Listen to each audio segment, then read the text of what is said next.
Good morning, fellow dragon fruit growers. This is Paul, and look at these two beautiful fruits from Wallace Ranch. This is American Beauty. It's weighing in at 1 67/100 of a pound, quite a large one. And Axe here is weighing in at just over a pound. So really nice sized fruit, as you can see. Now this one is a little bit green on the skin, but that's because it was in a shady spot in their farm. And you can see here that it's cracked. And that's how we knew that this one was ripe, and it's quite large. So sometimes the skin may be a bit green on these varieties, especially Axe, as you can see, because it's ripe when it is a green skin and it's just starting to turn color from as the outer skin is thinning. So both of these fruit are ripe, so let's go ahead and compare them. Let's cut open Axe first. So you can see what a beautiful color it is. And you probably could have even left it on a little bit longer. It's nice, thick kind of skin here and beautiful colored flesh inside. And it has a very interesting story, the story of Axe. So let's give it a taste.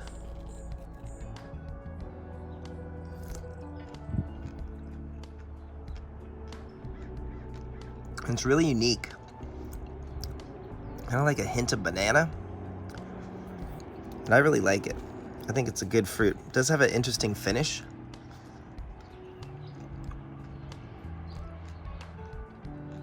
I'm not quite sure how to describe the finish, but it's very, very sweet.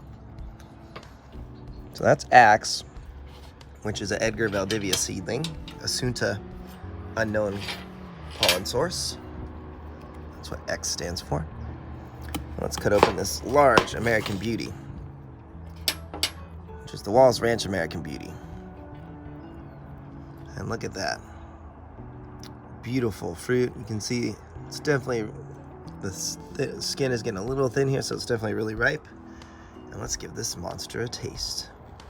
What a big fruit.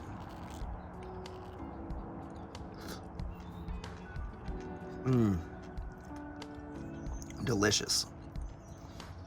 Now going head to head, you can see some differences here. The one on the left is a bit more magenta, and this one has a bit more of maybe some pink tint. And this one is traditionally green skin when it's ripe. So let's see and compare the two.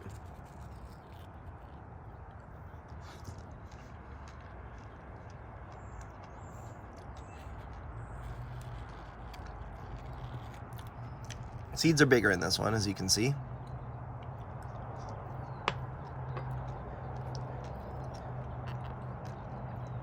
Wow. I'd have to say head to head, American Beauty gets it by a clear point. I'd probably give this an 8, this a 9. They're both really delicious, both unique in their own way. This one could be possibly on the vine a bit longer. It was really delicious. I think what it is that this one is probably sweeter. Here's the bricks on it. I'll test it later. But here's the bricks on it. I'm gonna guess it's in the around 19. And so it's sweet, but then you get a little bit of a earthy finish, and it does taste more like I call it a banana.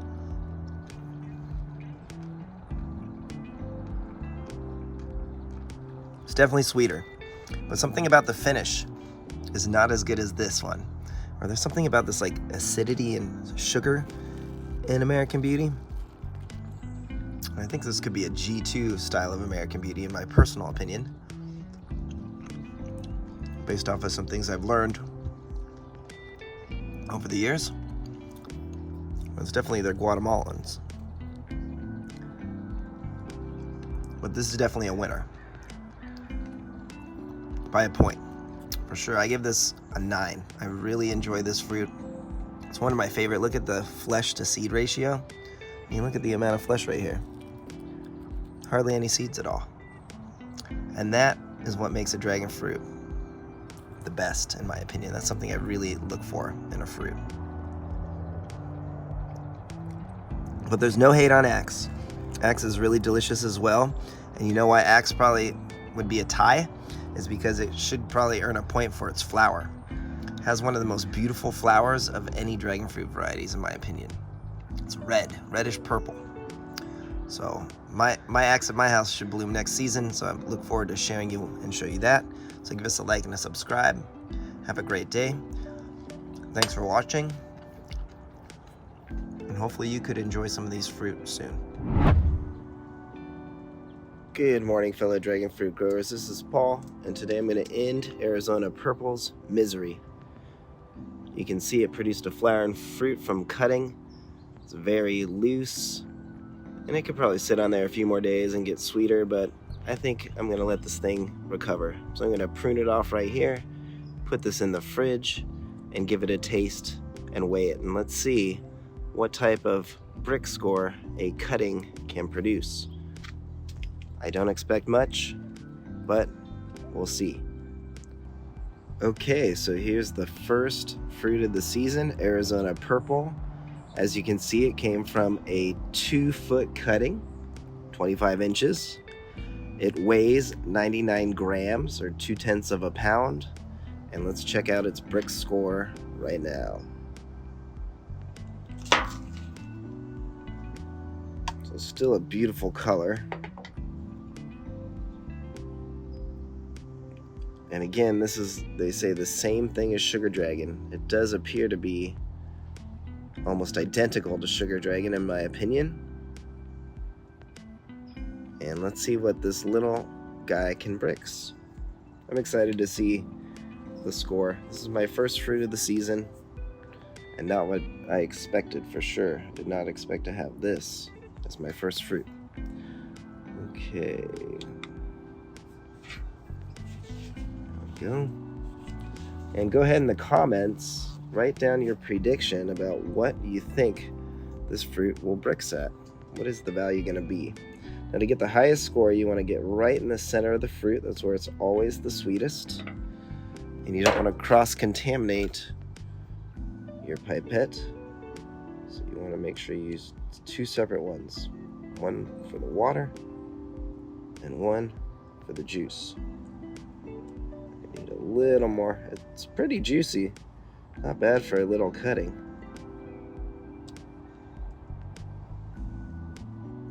Okay, those bubbles.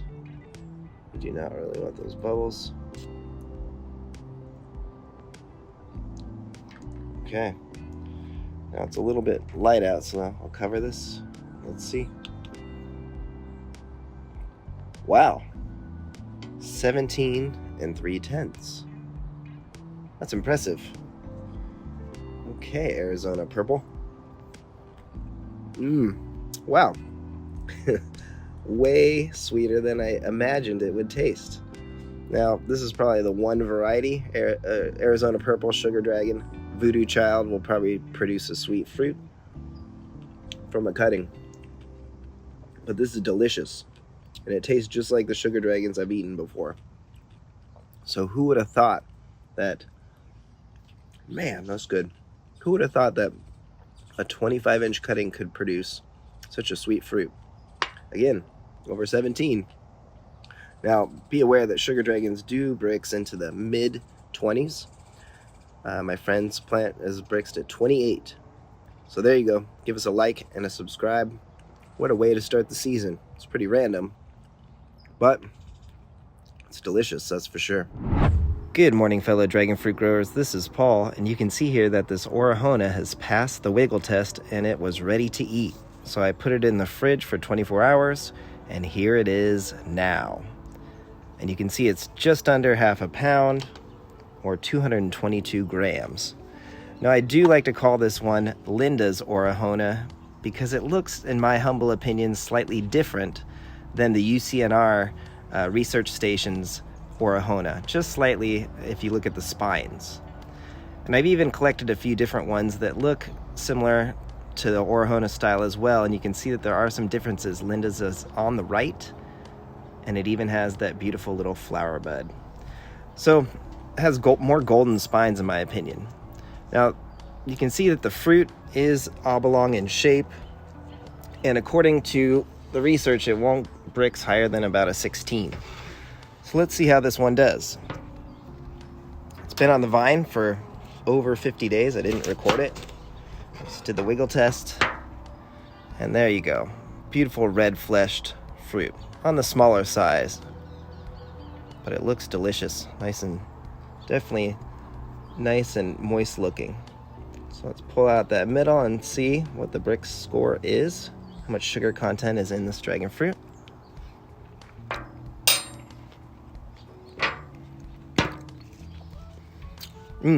Definitely a berry vibe to it. Let's see how it scores. It's distilled water. Set it to 0. And then now, use a different pipette, I should say. And you want to just get the liquid. Okay, there we go. I have enough juice on there finally. Let's see how it reads.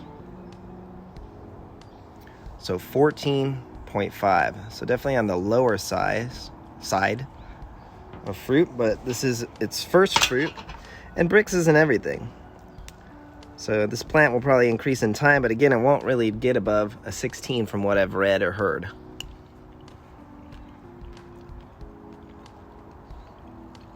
But definitely a very enjoyable fruit.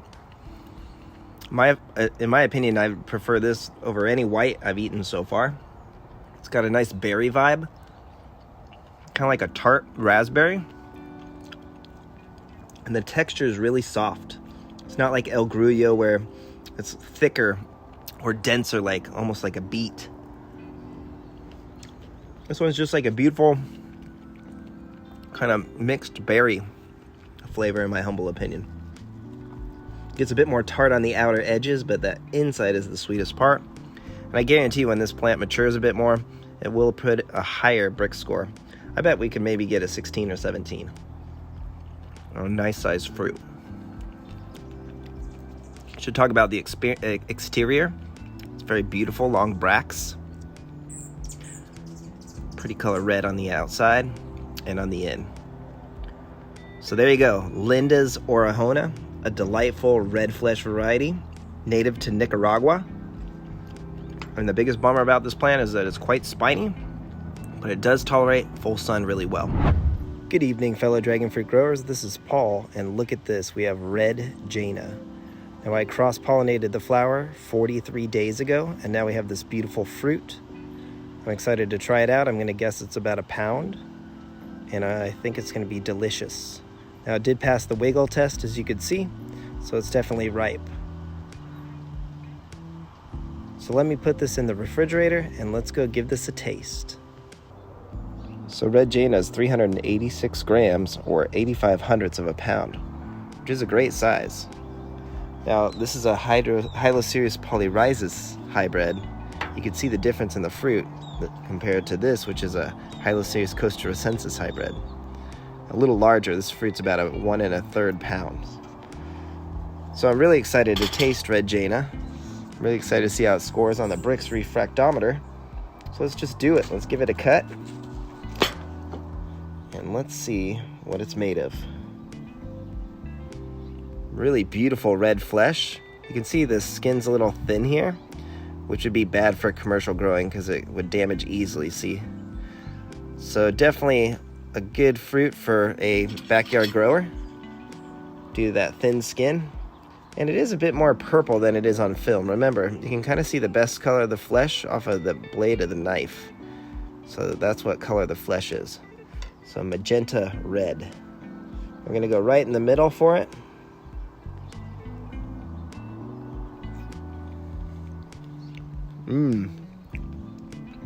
Definitely a different flavor, wow. Really good. Need to think about what those flavors, how I can describe them. But it's definitely unique. So let's go ahead and give it a reading on this Brix refractometer. And you can see here on the website from Matt's Landscaping that it's a hybrid, it's self-sterile, and the plant is cold sensitive. But it is a productive bloomer, which is a good thing. All right, let's get to work on this. Where is my pipette?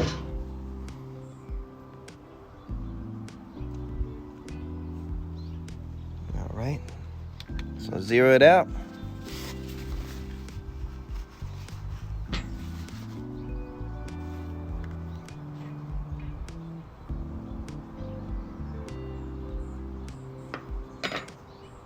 Get a bit more juice.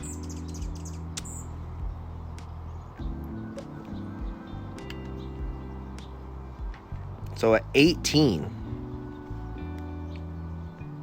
So definitely a very respectable score. Red Jaina.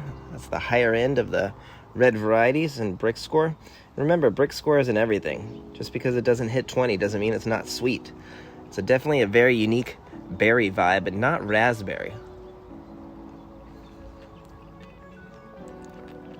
Definitely different than Orejona. It's almost like, I can't put my finger on it. It's really interesting though, really delicious. Kind of like a raspberry and strawberry mix. The seeds are really enjoyable. Very juicy, as you can see. A lot of liquid, which is what I really like. I don't like dry dragon fruit.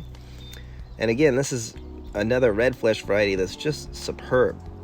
So I really enjoy growing red flesh varieties. And this one, I think I like it more than Orejona, I'd have to say. Orejona's got a bit more tartness to it, and this one is a bit sweeter. Just a delicious fruit. Wow. Red Jaina. And a beautiful flower too. So there you go. 18 on the Brix refractometer. Really delicious, soft, delicate fruit. Maybe a bit of lychee and strawberries and raspberries. Kind of how I would describe the flavor profile of Red Jaina. Soft, juicy, balanced, delicious. Wow, I'm gonna give that like a 8 out of 10. Maybe an 8.5 out of 10. Wow, I really don't want to share this with anyone. I think I'm gonna eat the rest. Greetings, fellow dragon fruit growers. This is Paul, and today I'm gonna taste review Edgar's Baby. You can see it's a little over half a pound here, or 258 grams. Now what makes this variety unique is that you harvest it and the skin has a greenish tint. Now I've eaten it at different stages, day 45 to days 55, and I prefer it right around now, day 46, as you can see. Now it is a different shape than, say, Makisupa. You can see Makisupa is more rounded, like in American Beauty, where Edgar's Baby is more elongated. That's kind of how I describe it. Reminds me of a similar shape of the K, but definitely a different variety, as you can see. In fact, this variety was created by Edgar Valdivia, and it's an Asunta seedling, not a seedling from the variety called Edgar. You can see the flower here is white. It's a really beautiful flower that smells great. And you can see I tasted it. This is my favorite, kind of when it's the green skin still, around day 46. And it brixed at a 17.7. Now you could keep it longer on the branch, but I didn't taste much of a difference again. And I prefer it around day 46 to day 50. So let's get started. Let's taste this beautiful fruit. First, I want to show you what makes it so unique. Is that it's pink flesh, see? I'd call it pink. You could call it fuchsia. It's a unique shade. It's definitely a different shade of color compared to, say, an American Beauty. It's very beautiful.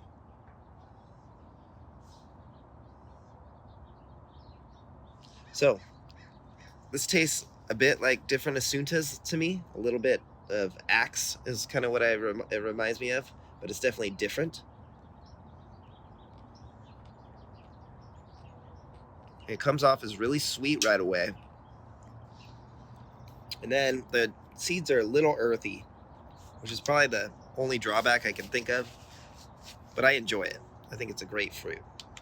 So let's see how sweet it is.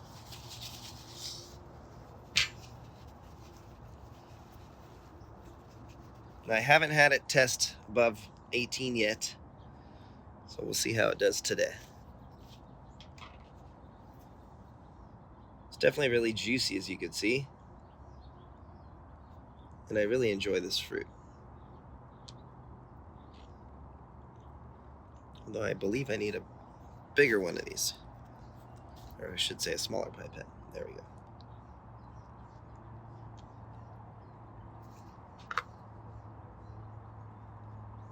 What do you think it's gonna be? I'm not sure about this one. Tastes sweet. I'm going to guess between 17 and 18.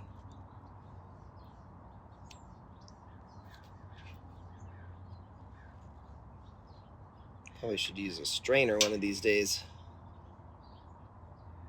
This method still works.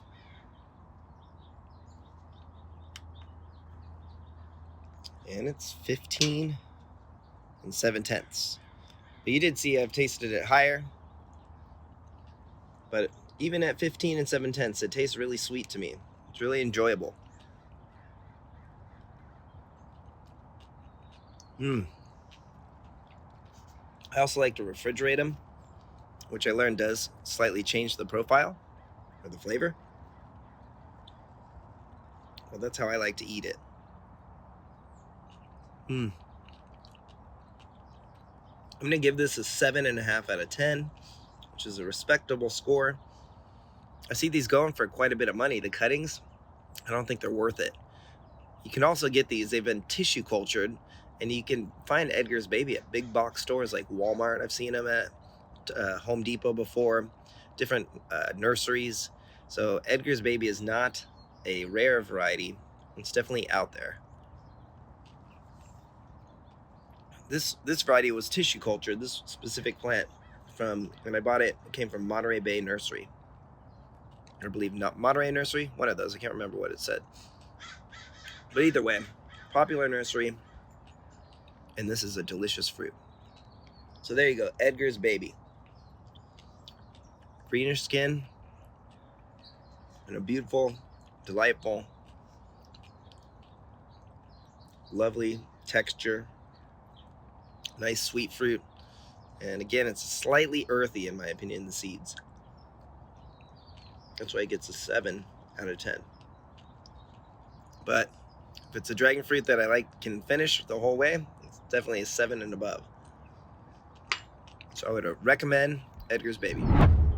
Good morning, fellow dragon fruit growers. This is Paul, and look at this beautiful Cosmic Charlie fruit. 95 hundredths of a pound, 434 grams. I got this fruit, or plant I should say, at Spicy Exotics about 2 seasons ago, and it's already produced several fruit. Now this one was getting some shade. You could see it was getting direct sun here, where it's turned salmon colored, versus this more greenish color because it was getting some shade from branches. But it was extremely loose, and I was worried it was going to crack, so I decided to put this in the fridge last night so we could give it a proper taste test today. Now, as you can see in Paul Thomson's book, 2S, which is Cosmic Charlie, he described having a deep red colored flesh. Now, I'd call it more vibrant. You'll see it's kind of like marbled. It's really beautiful. And you can also see in Pine Island's website that they said that it's very similar looking, but this variety is not self-fertile in my experience or my climate in Southern California, Zone 9B. So let's describe what this thing looks like, and let's taste this beautiful fruit. Again, here's that kind of marbled description that I would call it. So I wonder why Paul Thomson called it a deep red. Very interesting. I wonder if this is a different one. It's something I've never been sure of, but everybody with Cosmic Charlie has a fruit that looks like this. So let's give it a proper taste. But before we do, I want you to notice this. My favorite thing about it is that there's a beautiful flesh to seed ratio, and that's my kind of dragon fruit. You almost don't detect the seeds, and that's one of the best aspects about this fruit, in my opinion, or all of Paul Thomson's hybrids.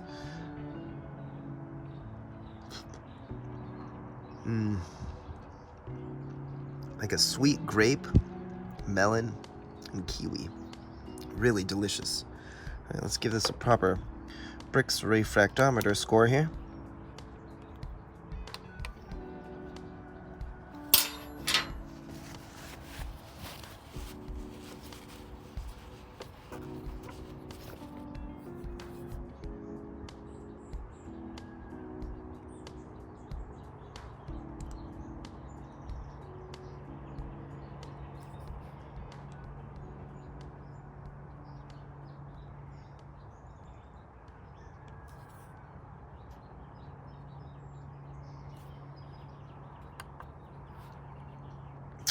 19 and 2/10, as you can see. Very respectable score. Very sweet. You know, it's almost 20% is sugar.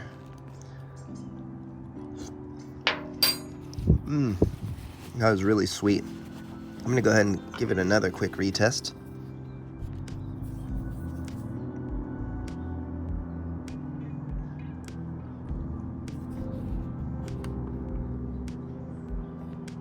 And a little lower, now that we're deeper in there.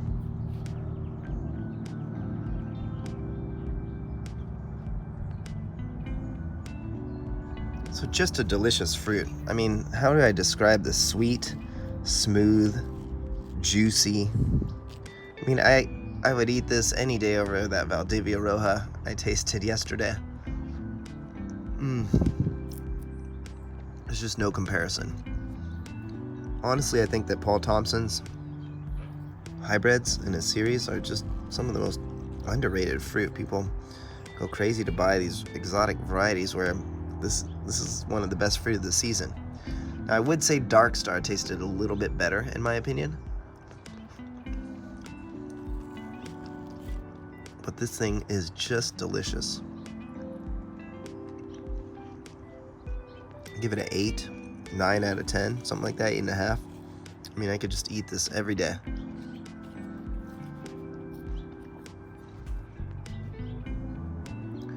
Thin skin, you can see it's really ripe. So that's one drawback for commercial potential is that if it's this thin skin, the fruit can get damaged when shipped. Look at that beautiful color flesh. To me, it just kind of has a marbled color. You can see some whiteness in it, some fuchsia. It's stunning. So there you go, Cosmic Charlie.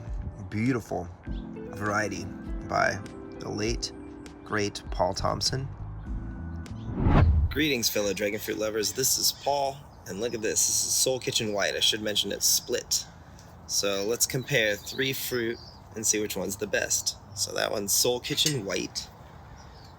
Up next is Makisupa, which is a hybrid of Polyrhizis and Undatus. And this one had split as well, as you can see, right there. It's a beautiful colored fruit. A little bit smaller, similar shape. And then here is K or Kesslau fruit. Let's compare these. So again, you can see all the differences, and I'm most excited. I've never had Makisupa. I have 2 fruit on the plant that is 2 years old. So if we had to grow one of these, let's see which one will taste the best in my opinion. So up first is K, which is from Elk Creek Dragon Fruit, Kesslau fruit. That's another name for it.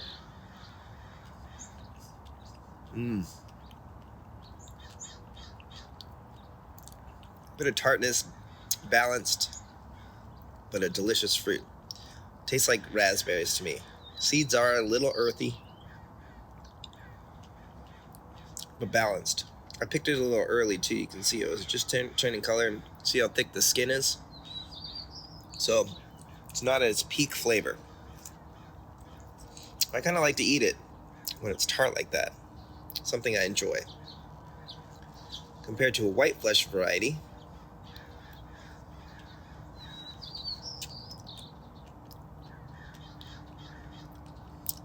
it's more mild, kind of tangy. And of the two, this one's sweeter, the white flesh. Not by much. This is more ripe, however, I do prefer the texture of K. I think it has a better texture. And now, I'm most excited to try Makisupa. Let's see how it tastes. Wow. That's a clear winner. Of the 3, Makisupa is my favorite. It's really sweet. It's got some complexity in there. Firm texture. A lot of seeds in there. The flesh to seed ratio is kind of high. But of the three, that's the one I'd want to eat first.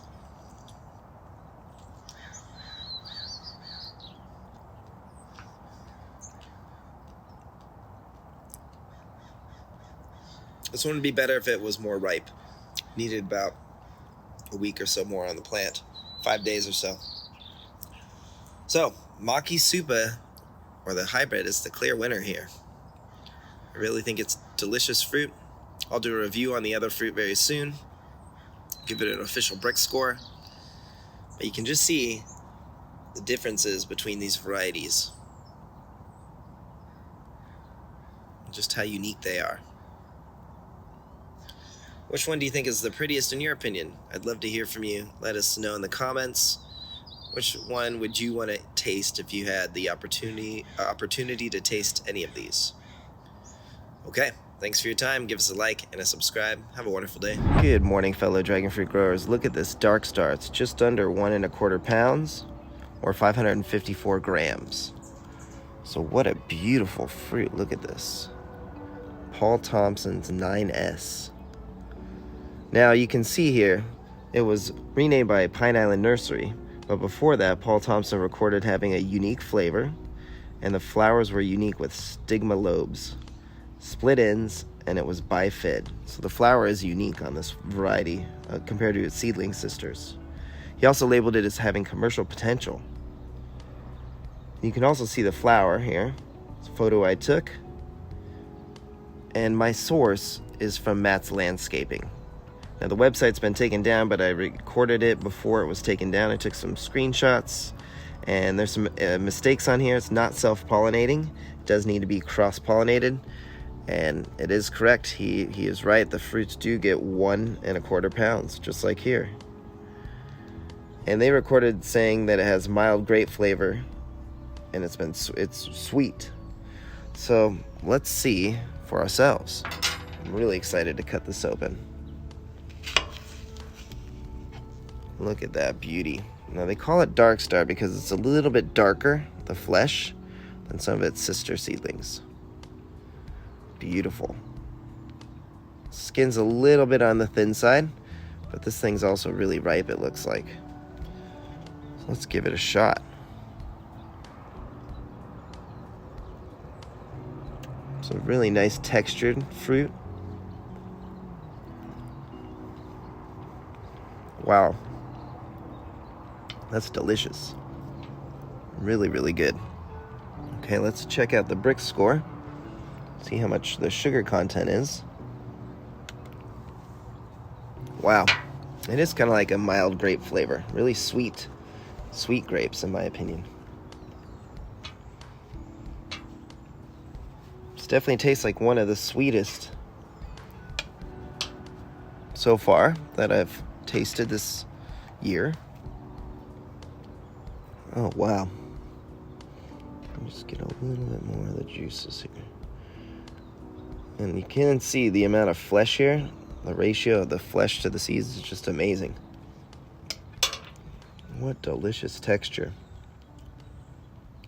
I don't detect any earthiness.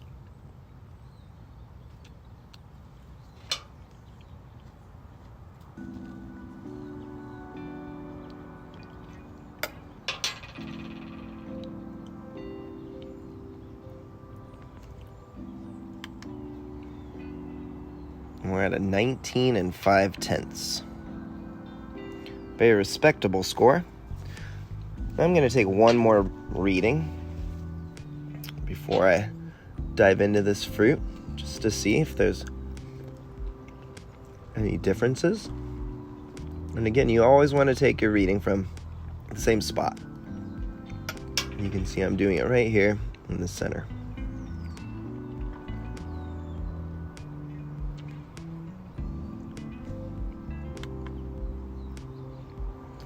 So 19 6/10. So just under 20. And it's delicious. What a beautiful fruit. You can see why Paul Thomson labeled this as having commercial potential due to the fruit size.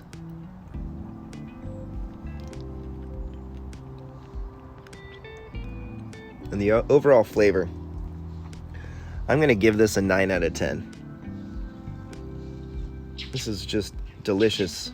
One of these underrated plants. Everybody's buying these trendy kind of varieties with unique names, but a lot of them are unproven. And this is just delicious. It has a mild, reminds me a bit of a lychee, possibly a rambutan if you've ever had that. Just a slight flavor, not the texture at all.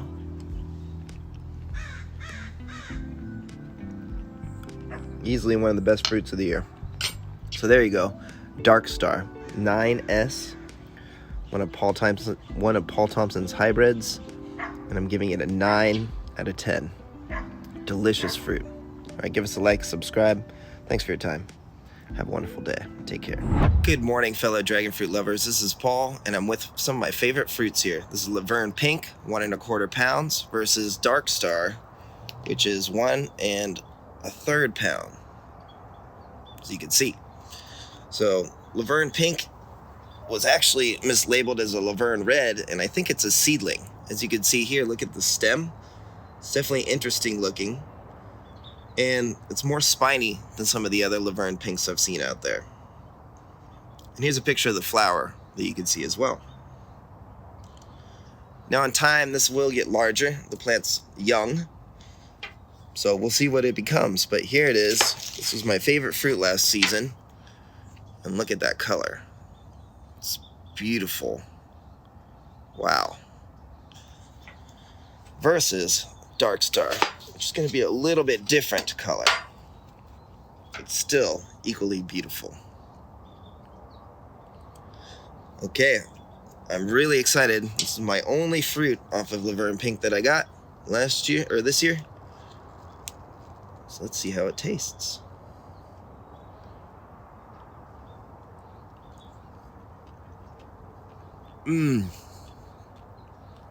Wow. It's definitely, I think it's better than I remember, I'd hate to say. It's really, really sweet. It's complex. It has a nice bit of acidity to it. It's a great, great fruit.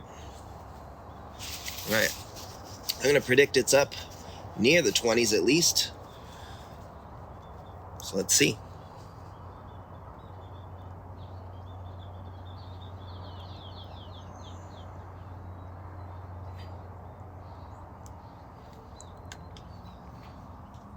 So 19 1/10. It's been a weird season, so it probably could have been on the vine or the branch longer. And this thing did get in the 20s last year. 21.5. Wow. I really like this fruit. This is definitely my favorite one to date. Unless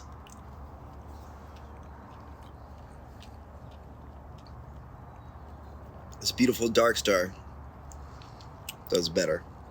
Let's see.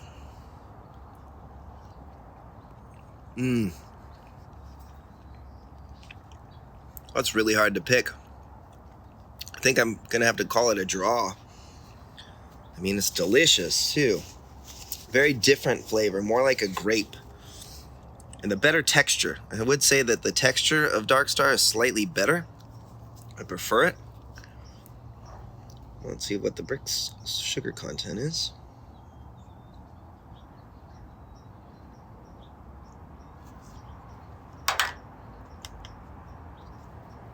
$20 1/10.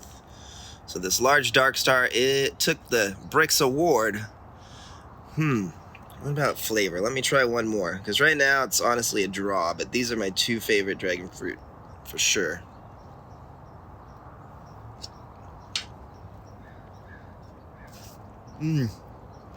That's delicious.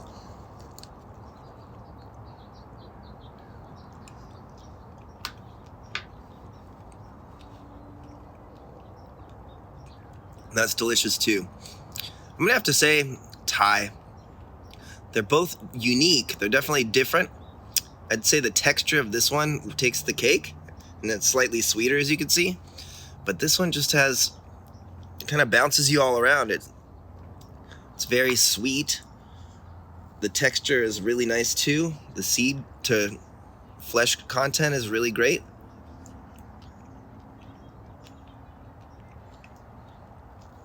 Oh man. I'm gonna give this a 9.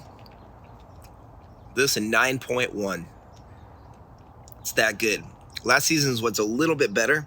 I think the weather, we've had this hot and cold weather, it's affected the fruit this year. So there you go. My 2 favorite fruit, Dark Star and Paul's Laverne Pink. Just a delicious looking and tasting fruit. Look at this. And Dark Star is no slouch either. Look at this beautiful color.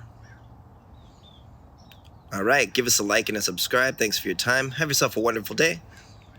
Take care. Good evening, fellow dragon fruit growers. This is Paul, and today I'm going to do a contest of Houghton versus El Grullo. So, a Selenocereus cetaceus versus Hylocereus ocamponus. Now, this one bricksed at a 17. I already have it open, as you can see. It's a very dark, fleshed, beautiful fruit. And here's the brick score. You can see we had just done it, and I took a little taste, and it is delicious. I enjoy El Grullo personally. Now, I have not ever tried this Houghton here. So you can see here that Houghton is a self-fertile variety, and it's number 23 in Paul Thomson's unknown species list. And the plant's dark green, not horny, and it has a single spine, occasionally a double. Now, according to Matt's Landscape, this variety is named after Arthur D. Houghton. 1870 to 1938 is when he was around, and he was a medical doctor, a hypnotist, and a botanist in Los Angeles. He wrote the Cactus book published in 1931, and I actually just ordered it today, so I'm excited to read it. Now here's some photos of the fruit, the oldest photos I could find from Matt's Landscape, and it is similar looking to Sugar Dragon and Voodoo Child, which makes sense because it is the parent of those varieties. Houghton is the mother, one of the parent plants, I should say, of some of our favorite hybrids and varieties that we enjoy, like Sugar Dragon. So let's go ahead, let's cut it open, and let's compare these two. And this one was a 1/4 pound. This Houghton, as you can see, just weighed in at a 1/4 pound versus the El Grullo, which weighed in at 9/10 of a pound or so. So just comparing them, you can see the size, also the color. This is what I consider a magenta. That's what I consider a red fleshed. So a nice dark red flesh versus a magenta, or some people call it fuchsia. So I'm really excited to taste my first Houghton, or some people say Houghton, but I believe it's Houghton. So let's see what it tastes like. I bet it's gonna be like Sugar Dragon.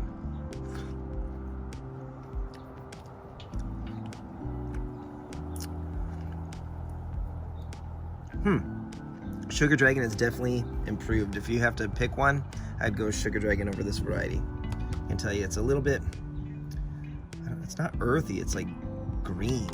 You know, it is off of a cutting, to be fair, and it does taste sweet, so it's not a bad variety. But I just think that the hybrid, the cross of Houghton and Rixford, improved. The seedlings are improvements over this parent plant. And Paul Thomson says this one is sensitive to frost, more sensitive. I want to try it again before I bricks the other one. It's juicy. It's hard to describe. It's just not quite as sweet or as delicious as Sugar Dragon. And I've eaten quite a few Sugar Dragons in my time. One of my favorite varieties. We'll get some of these juices out. Let's see what this scores. So, El Grullo was a bricks of 17, and this one is probably about the same. Probably does get sweeter if it was off of a full-sized plant instead of just a cutting. Cutting was quite large. And 16 5/10. So I bet it would be sweeter off of a full-size plant, but considering that they have about the same amount of sweetness, I'm gonna say that Houghton is about, this Houghton is about a 7 out of 10. It's sweet and refreshing. It's been in the fridge overnight. It's not as good as Sugar Dragon. That's all I can say.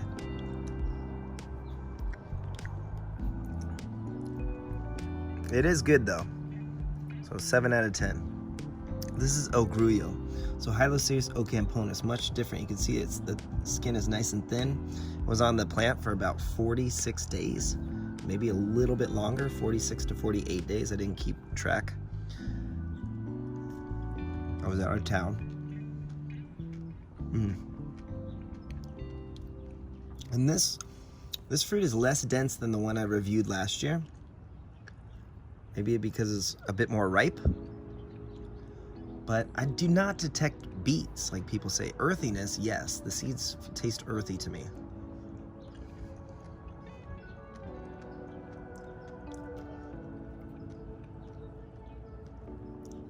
Maybe like a candied beet. I don't know. This is really a good fruit. A lot of people are saying, or some people I should say, are saying that ocamponus is not good, or El grullo is not a very good fruit, but this one's really delicious.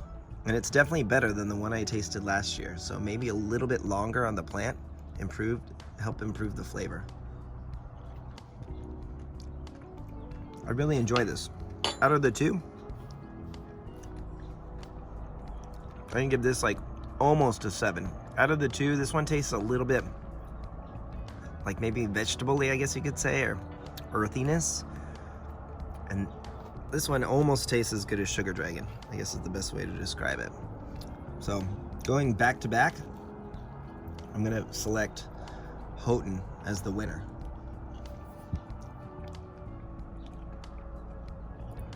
A bit more tropical flavored, like tropical fruit flavored, where this one tastes a bit more like earthy vegetables. Not quite beets, but how do I describe this?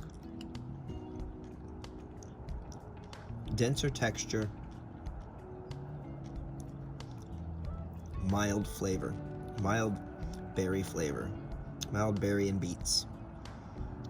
Yeah, I guess it is kind of the best way to describe it, like a really sweet, not quite as dense beet.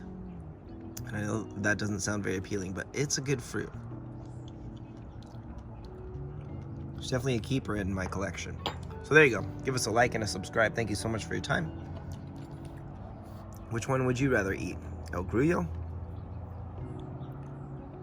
or Houghton? Good morning, fellow dragon fruit lovers. This is Paul, and today we're going to do a taste test on Makisupa. It's 3/4 of a pound, 350 grams. You can see it's got a really beautiful colored skin, and I would describe it as kind of reddish pink. It's nice and round too. It's Hyloceus undatus crossed with Hyloceus polyrhizis, and it's magenta fleshed fruit. Now you can see here the flower bud is really beautiful, kind of has a reddish tint, and the flower itself is gorgeous as well. Now they are really fragrant, however they didn't fully open. Both of them didn't fully open, so I thought maybe it was a weather pattern, not sure. And here's the oldest source that I could find online. I got mine from Spicy Exotics, but Matt's Landscape was selling it before and calling it a reliable producer and tolerant of the sun. Now, he also said it's self-fertile, but most people say it's self-sterile. So I cross-pollinated it to set fruit, and let's see how it tastes. So you can see it right here. Really beautiful color. Nice and round. It looks really ripe. Now, I tasted one yesterday, and I really enjoyed it. I actually compared it to some other varieties, and I prefer this one.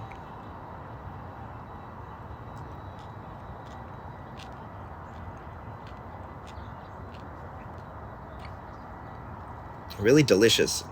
Kind of a berry, kiwi, melon kind of vibe. Seeds are really crunchy, but not earthy.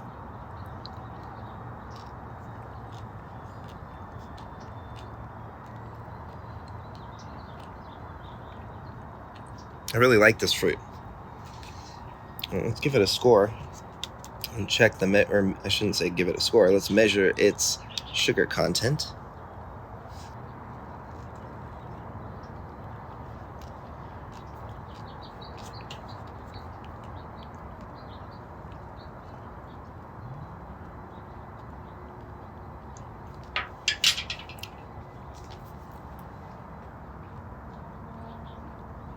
I guess it's about a 16.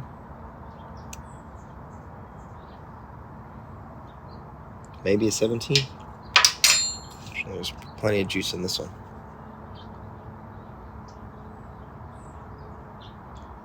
It is rather juicy, and the texture is really pleasant. I like this fruit. Again, it's not acidic.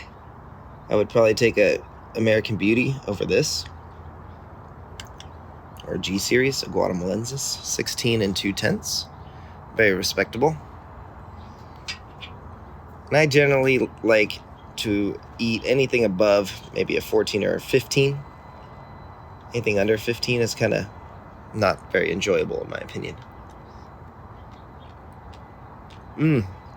I really like this fruit.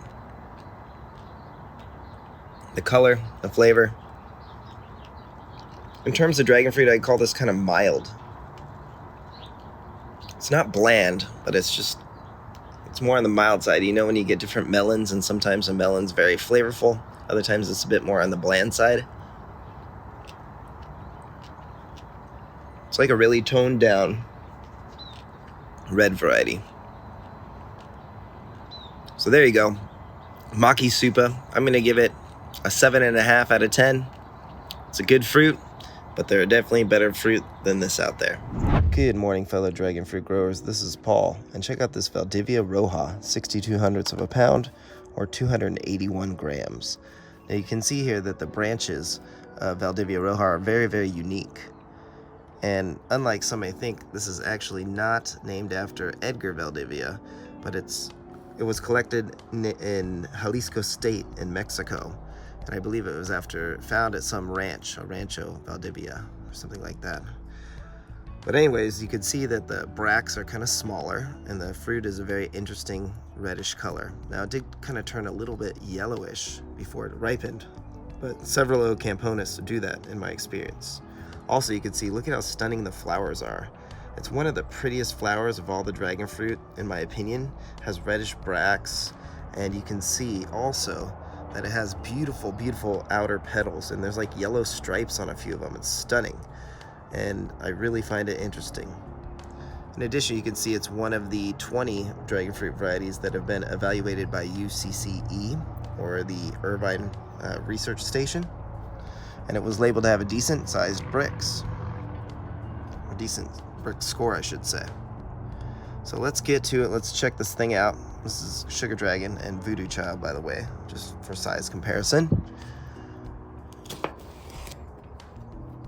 And let's see. Very dark red flesh, thin skin, so it's probably not very commercially viable. Look at how thin that skin is. Squeezes easily. And that's a decent flesh to seed ratio. Now, I'm interested to see, this doesn't look like a typical Ocamponis fruit, but it supposedly has a typical Ocamponis taste. So let me be the judge of that.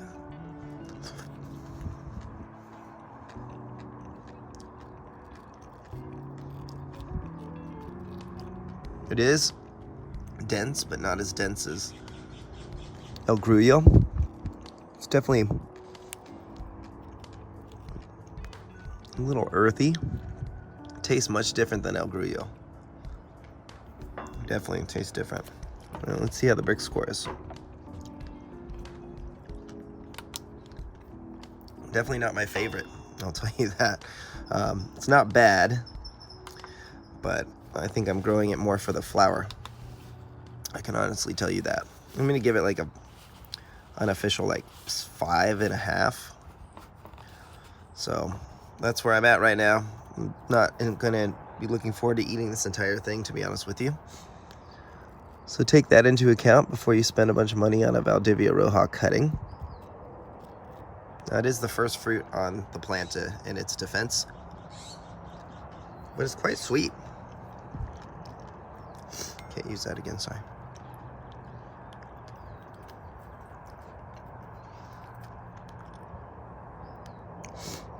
Definitely not as juicy. You can see I'm gonna have a little bit of trouble extracting some juices for the bricks, but I'll get some out. If you use the pulp, it's not gonna be accurate.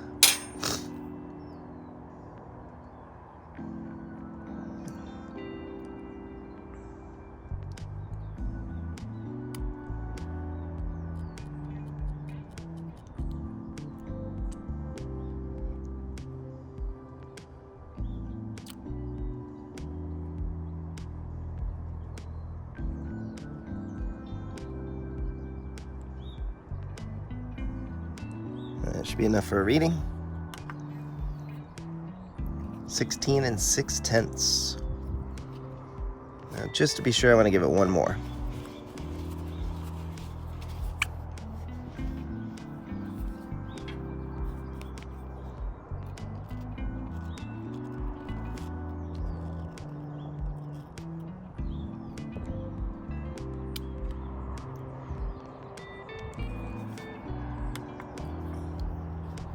Okay, 17 2/10. So you can see sometimes if you get a different reading on the outer part of the fruit at the top here in the middle, it's going to be a little sweeter. Doesn't taste as sweet as a 17. I guess it does.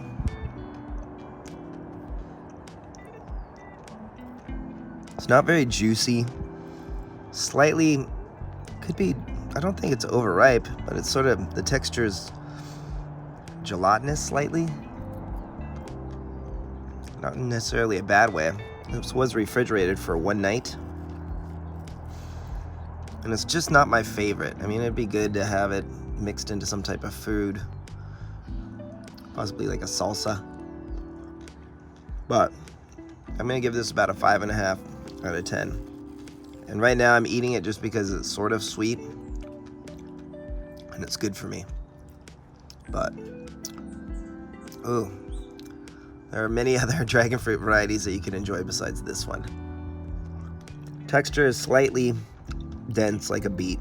I'm not sure if it's the earthiness of the seeds is what the problem is. So let me get a bunch of seeds really quick and see if it's that. Grainy texture. That's what I'm gonna say. It's slightly gelatinous or grainy, if that makes sense.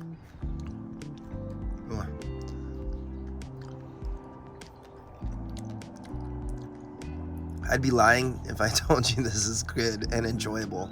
So I'm gonna give this a 5 out of 10. That's my official score for Valivia Rojas. I guess I'll give some fruit away to people that enjoy this type of thing in the future. I have 2 more this season, so I'll see what my neighbors think of it. That's what I'll do. All right, give us a like and a subscribe. Thank you for your time.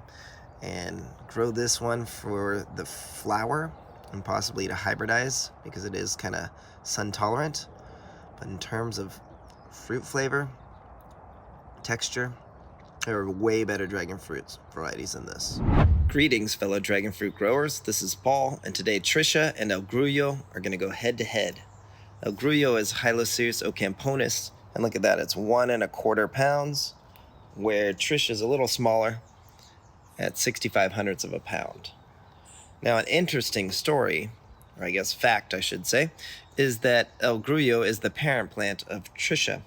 El Grullo is brought up, it's Hyloceus ocamponus, and it was brought up by Romero Lobo from Jalisco State in Mexico. And you can see this is a Hyloceus ocamponus, and it's a dense flavored fruit, dense fleshed fruit, I should say, and they get rather large. They can be almost 2 pounds. So nice red fleshed fruit, and it's really pretty. It's one of my favorite looking varieties. Not my favorite tasting though. And then this one is Tricia, and Edgar Valdivia named it after one of his daughters, and he took El Grullo and crossed El Grullo with a Hyloceus undatus, a white flesh variety, and this is the result. So let's cut it open and let's compare the colors and the flavors today. So you can see they are similar in color. So the white undatus DNA did not affect the color. Ocamponus DNA seems to be really, really strong in my experience of growing different varieties. So when you use this variety, it seems that this is kind of like the dominant DNA. Maybe it's just a light, tiny bit more magenta. I mean, they are a tiny bit different, but very slightly. You can see this Tricia is really ripe. It's thin skin. The skin is all thin. So let's give this a taste.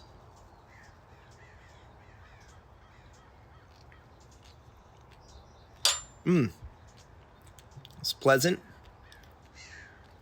The texture is more grainy than some of my other favorite varieties, but it's not bad, but it's definitely not my favorite. So let's see the sweetness content. Let's Brix it.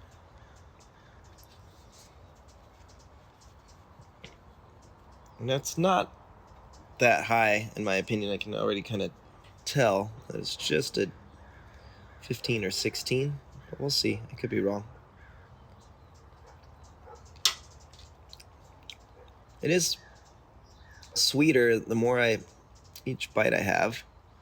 So I'm detecting more sugar. 15.3, 15 and 3/10. It's respectable. Anything above the 14s is, in my opinion, is a good fruit.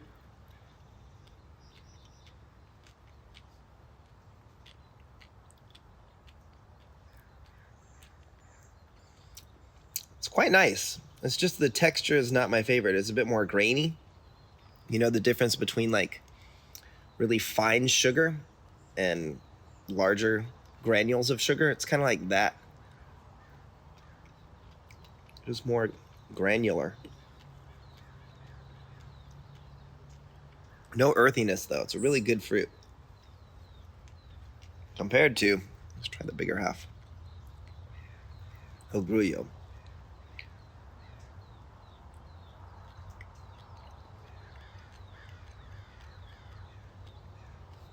Much more earthy. El Grullo is a much more earthier flavored fruit. Wow, it's kind of cool doing this back to back. So you can just see how much it changes from one generation to the next. But hands down, I would, if you can grow both or only grow one, grow Tricia. Tricia is a better fruit in my opinion. Definitely better. Now let's see, I think this one's probably a little sweeter, but the texture is not as good as Tricia. And there's a much more earthiness to it. So the Undead has kind of got rid of some of the earthiness flavors in this fruit when it was hybridized, when Tricia is much less earthy.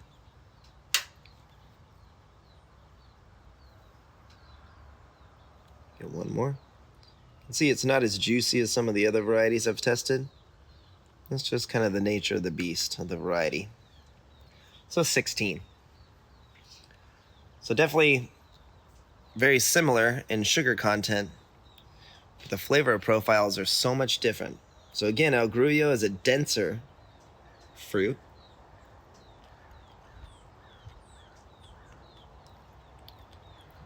Very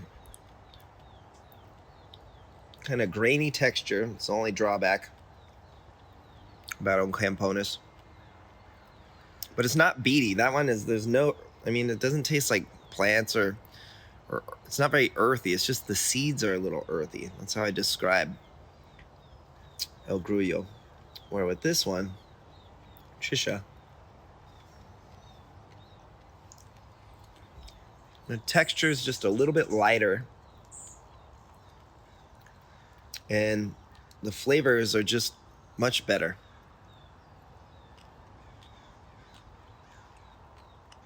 Raspberry.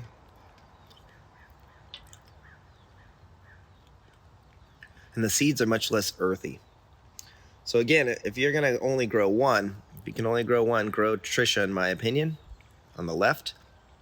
Both of the plants are really spiny. So again, going head to head, Tricia, the seedling of El Grullo, grown by Edgar Valdivia, is a much better fruit.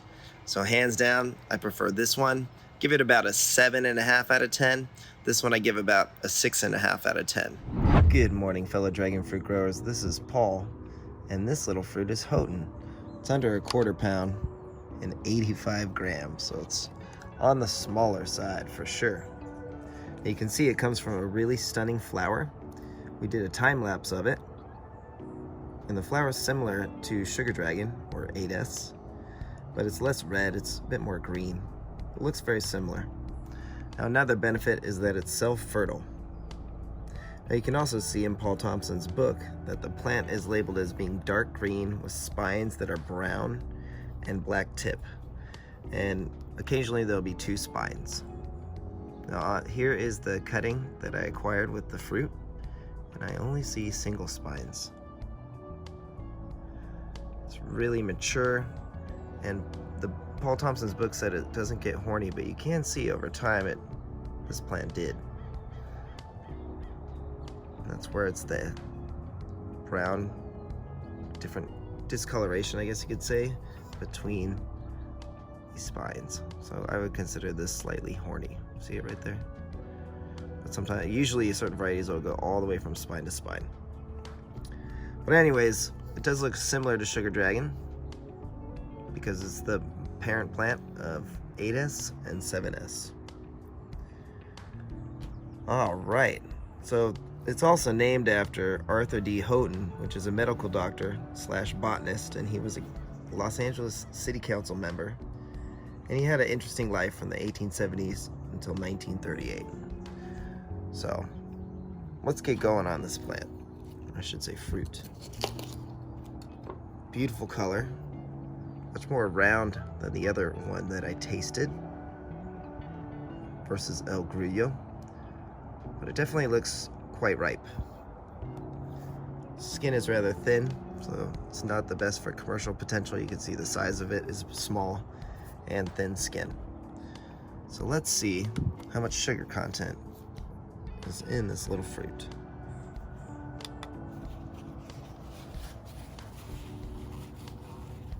Now, the flesh color is very similar to Sugar Dragon, magenta. And Sugar Dragon is larger, so I guess there is improvement when this was hybridized by Paul Thomson. Not this one, but Sugar Dragon. This is the parent plant. It does taste quite similar to Sugar Dragon. This one's sweeter than the other fruit that I tasted. It's quite nice. I would definitely give this like an 8 out of 10. So enjoyable, but really small. A benefit is that this variety is self-fertile, so that's always a good thing.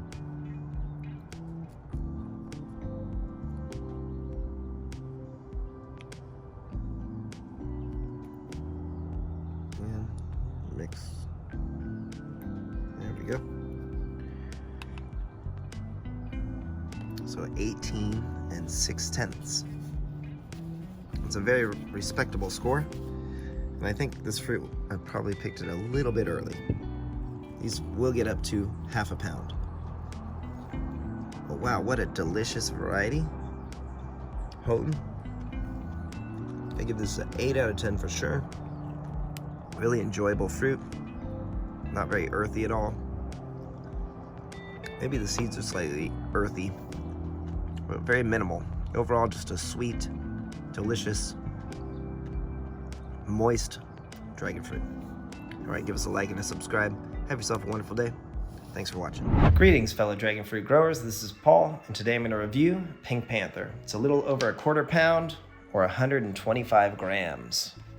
Now, this beautiful hybrid was created by Edgar Valivia, who's also created the Assunta line, Tricia, and many, many more. And you can see it has spines on it, so be really, really careful. I don't think they stay on there too hard though, but they will get you if you're not careful. So it definitely does have some spines on the flesh, or I should say the outer skin of the fruit. So this plant variety gets its name for its colored flesh. It's going to be a nice, beautiful kind of pink inside. And let's check it out. There it is. And this one did sit on the plant for about 60 to 70 days, so it's been on there quite a while. It's a little overripe right there, but I still think it's gonna taste great. So a nice, beautiful color. It's very pink. Kind of reminds me of sugar dragon a little bit. You can see what the flower looks like. It's a beautiful flower. And again, look at the spines on the outer skin of that fruit. You can brush them off easily with like a toothbrush, or you could use your hands like I did. Just be really careful. Okay, so let's go ahead and give it a whirl. Let's see how Pink Panther tastes. Now, it will get twice in size. It could get up to a ½ pound, the fruit. Wow. It's delicious. I think I like this one just as much as Sugar Dragon, or maybe even more. It is similar. Definitely a nice sweetness to it at first, and then it's got a nice balance of, there's some acidity in there. It's just a really flavorful fruit. Even though it's slightly overripe, it's still just delicious. Wow. See the color of the flesh? It's definitely pinker, more pink than Sugar Dragon. See that? Really enjoyable. Let's go ahead and let's check the sugar content of this variety, this specific fruit, I should say. So not too many juices are in there.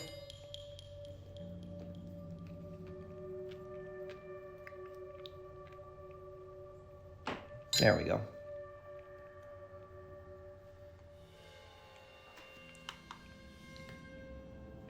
$18 1/10. I'm sure we'll get probably into the 20s as the plant matures. This is, again, is the very first fruit that my Pink Panther has produced. It is self-fertile, which is another huge benefit of this variety. And wow, what a great fruit. What an excellent flavor.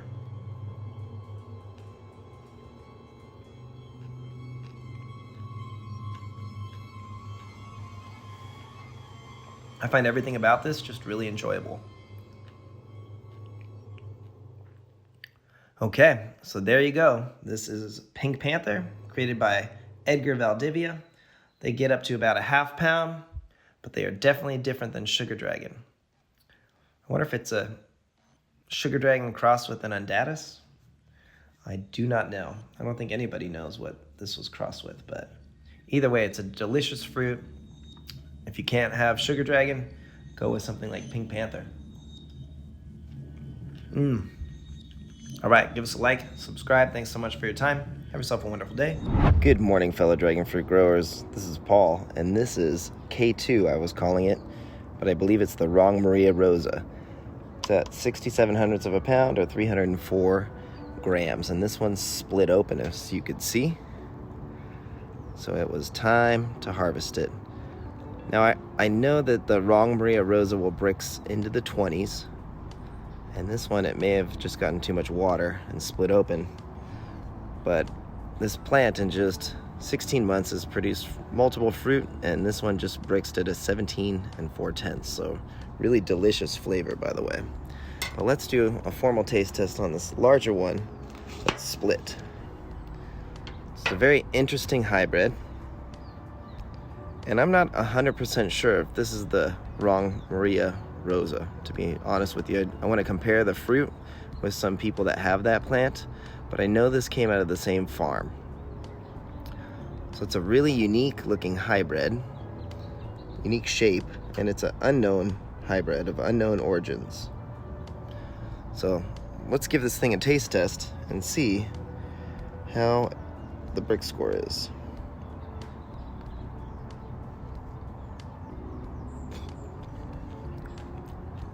It's just a really pleasant, delicious, melony vibe, I would say. Really enjoyable. No earthiness.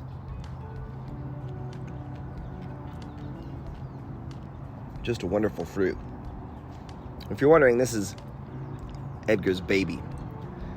So I was tasting this one. It's a little early, or small, I should say, but it's ripe and it's delicious. I would definitely say this one's from the Asunta line, by the way. Sorry to stay on task here. stay on topic. Let's see how the wrong Maria Rosa does, or I'm going to continue to call it K2 until I can really be certain. Now, I've had multiple fruits off of this plant, and I really enjoy them. Probably my favorite of the season, I'd have to say.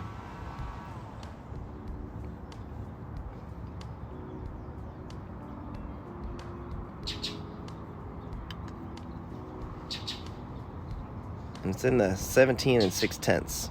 I think it's going to test even higher as the plant matures. But it's definitely a delicious fruit. My favorite fruit I've eaten this season, without a doubt. I prefer this more than K. I do like red flesh, but something about these really just hybrids of red and pink fleshed, or red and white flesh, I should say. That's what this is probably. Just something about them is, I really enjoy them. Oops, got a little bit of air in that reading. There we go.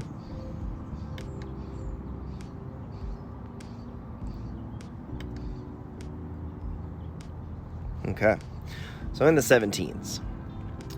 Now, that, I was hoping for 20s, as everyone always is, but that doesn't mean it's a bad fruit. And again, this plant is young. This is its first flush. And what's more important is just how balanced this delicious fruit is. Easily my favorite this season. I like the color of the flesh, the acidity, the balance. And it's a bit on the sweet side, more than I don't taste any tartness or anything earthy. It's just a delicious fruit. I'm going to grow multiple plants of this variety. So I'm going to set up a few more pots. That's how much I like this one.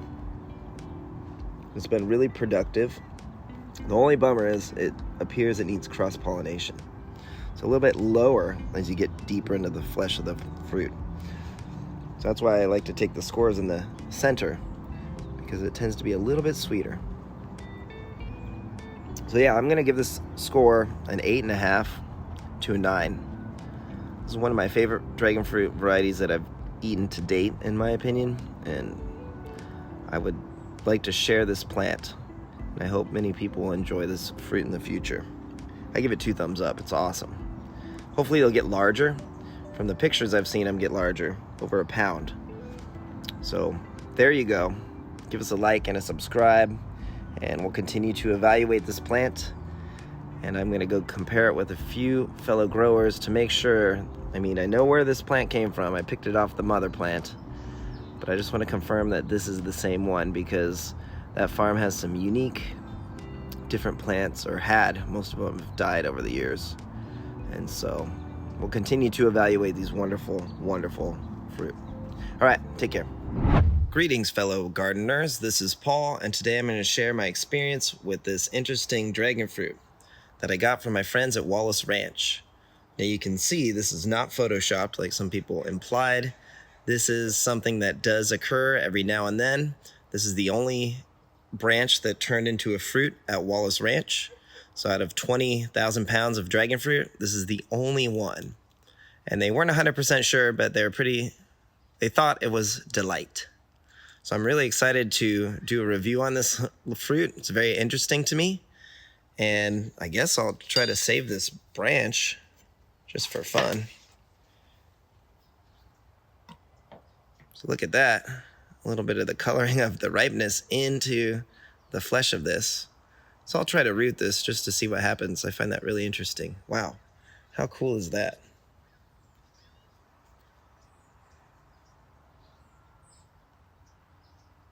So again, this does not happen all too often. I've never had it happen in 4 years of growing dragon fruit. So hopefully I'll get to experience it one day myself. All right, let's cut open this little fruit. I guess I'll cut it down this way just to kind of dissect it. And there we go. It does look like delight. So I think Julio is correct. So Little Baby Delight. How cool is that? I find this really interesting, in case you can't hear my enthusiasm. So, very cool. I wonder what it tastes like. Let's see. Not very many seeds in it.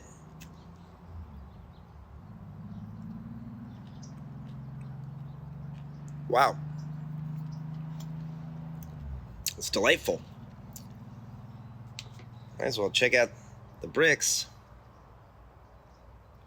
to see what type of sugar content a branch can produce.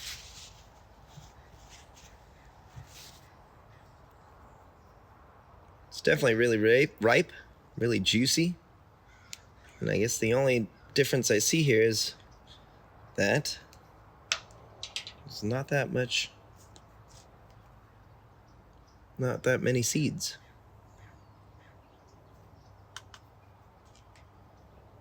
So 17, 16 and 9/10. But it tastes delicious.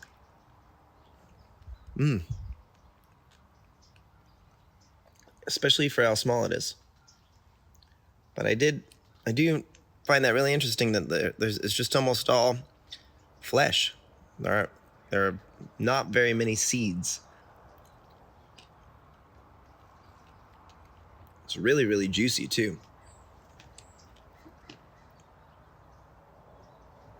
So there you go. Thank you, Wallace Ranch, again for allowing me to cut this open and experience this unique occurrence that does happen every now and then with dragon fruit, where the branch will turn into a fruit. Hello, fellow dragon fruit growers. This is Paul, and here is the unknown variety I call the Unknown Road. It's just under a pound, and if you remember, we literally found this on the side of the road for free just over a year ago. And now we have this fruit, and it's white-fleshed, but what's interesting about this variety is that it's not self-fertile. The plant requires cross-pollination. I tested it out, and I tried 4 flowers, and they all aborted with its own pollen. So white-fleshed, self-sterile variety, which is not always a good thing. And I have right here K. You can just see the differences between a red-fleshed variety and a white-fleshed variety. Now, the last white-fleshed variety I had, it was just okay. And let's see if this one tastes better. So it's definitely a different shape than Soul Kitchen White. And this Unknown Road has a nice amount of flesh to seeds, so it's not too seedy. Let's see how it tastes. It's nice and juicy too. Hope it's sweet.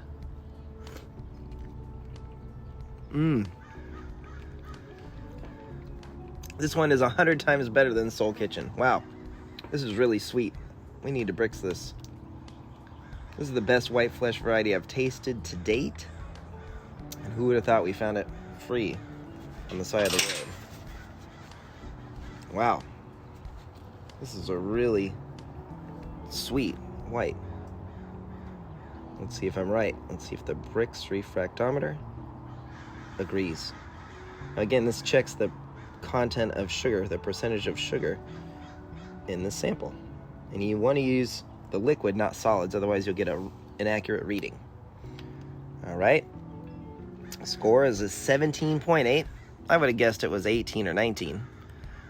But this is a really tasty fruit. I'm going to keep this plant. I'm noticing that white flesh varieties are not my favorite to grow out of the 150 varieties we have. But this one I'm keeping. Very sweet. Really nice texture, really juicy. Balanced. Zero earthy aftertaste. Really enjoyable fruit. I bet this will get into the 20s if I left it on a little longer. Whoa, I spit out a little seed. That was gross. Sorry, but what I was saying is that I think that this one will sweeten up even more if I left it on the plant longer. And what's nice about this is it didn't split like that Soul Kitchen White that I reviewed recently. That is really enjoyable. I'm gonna always keep this unknown. I gave up trying to find out what it is because there aren't too many commercial varieties that are self-sterile, that are white flesh. Most are self-fertile. Let me see what it tastes like right after, compared to these, a red versus a white. Reds are much more berry. The white just tastes more sweet, like a sweet melon. Let's mix it up. Oh, that's delicious. Okay, so I will be keeping this variety, and I will share some of this plant with friends because I think it's definitely a decent variety. No earthiness, very sweet. The only bummer is, like I said, it requires cross-pollination.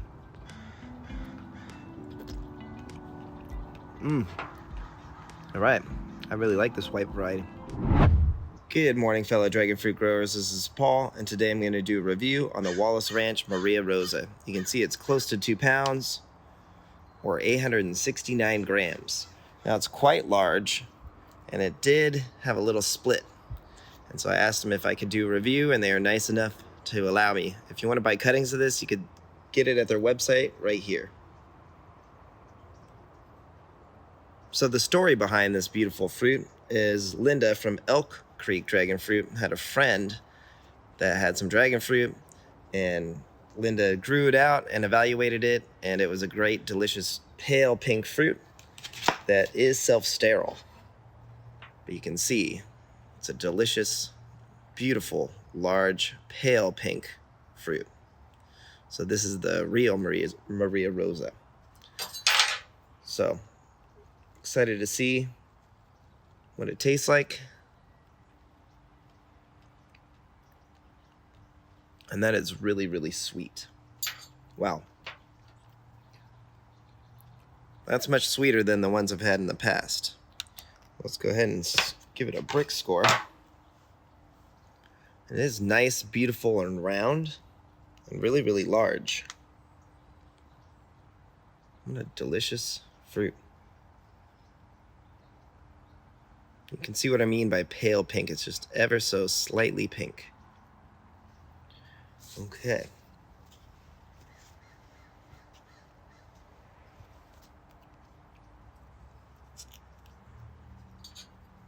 Now, typically the plant is going to have one single spine, but occasionally we'll have two. But almost always a single spine. And there's another Maria Rosa I call the wrong Maria Rosa, which is a delicious fruit in its own, but that's a fuchsia colored flesh. It's much, much different than this one. 18 3/10. Now we are having unique weather, so I bet it will get higher. I've heard this will break into the 20s, low 20s.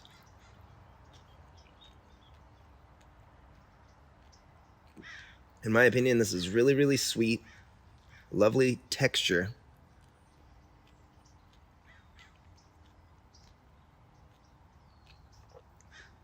Kind of has some of the flavors that remind me in some of the Asuntas I've tasted, believe it or not.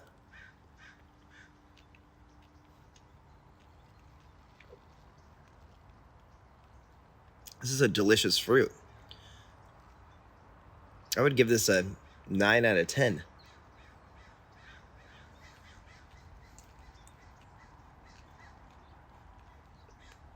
It's got a really interesting, complex flavor.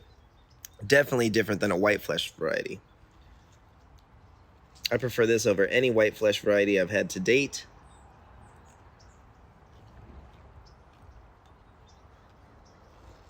Excellent fruit. You need to try Maria Rosa.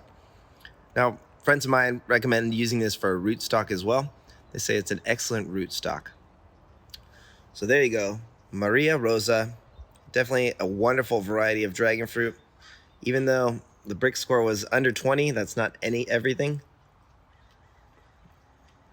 And this is just a delicious, complex, wonderful fruit. I highly recommend it. All right, give us a like, subscribe. Have yourself a wonderful day. Hopefully you could try a giant Maria Rosa sometime in the future yourself. All right, take care. Oh, and I did want to say the flavors of this are completely different than like the Laverne Pink that I reviewed recently. I call Paul's Laverne Pink. Totally different spectrum of flavors. Okay, that's it. Take care. Good morning, fellow dragon fruit growers. This is Paul, and today we're going to taste this beautiful Connie Mayor fruit. It's over 1/3 of a pound, or 160 grams.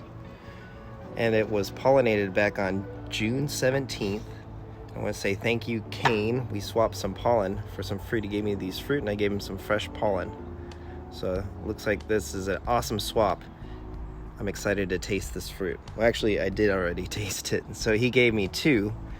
You can see that first thing I want you to remember is Connie Mayor comes from a purple flower. You can see our bruni here and how different it looks. The shape of the flower, the color is pinkish, and it's different than this white one here. And this is a Pelora fruit, which I've tasted before, store-bought. Here's an unknown Guatemalan. And this one is a Tricia, my first fruit from a cutting. So it's smaller. We've tasted them before. They're very, the seeds I remember are very delightful. But anyways, Connie Mayor is a hybrid created by German hybridizer Edgar Mayor. And its seedling sisters are Bruni and Kathy von Aram. Now, this fruit has been on the vine for 55 days, and I put it in the fridge last night. So it's day 56.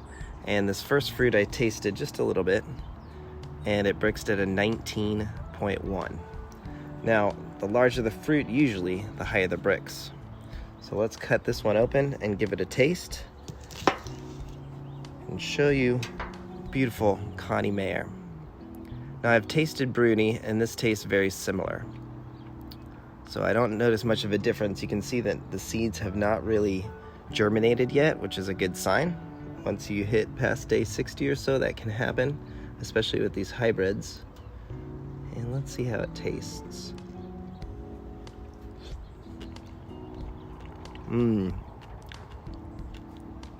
Very complex flavor. This one I think is definitely sweeter in my opinion than the other one. Wow. Definitely a coconutty vibe. And let's see what the brick score is.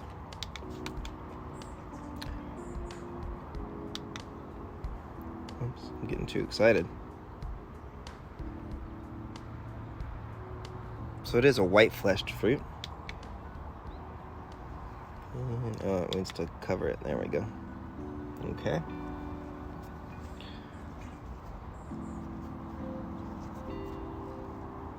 And here we go. So remember, you want to take your reading from the center,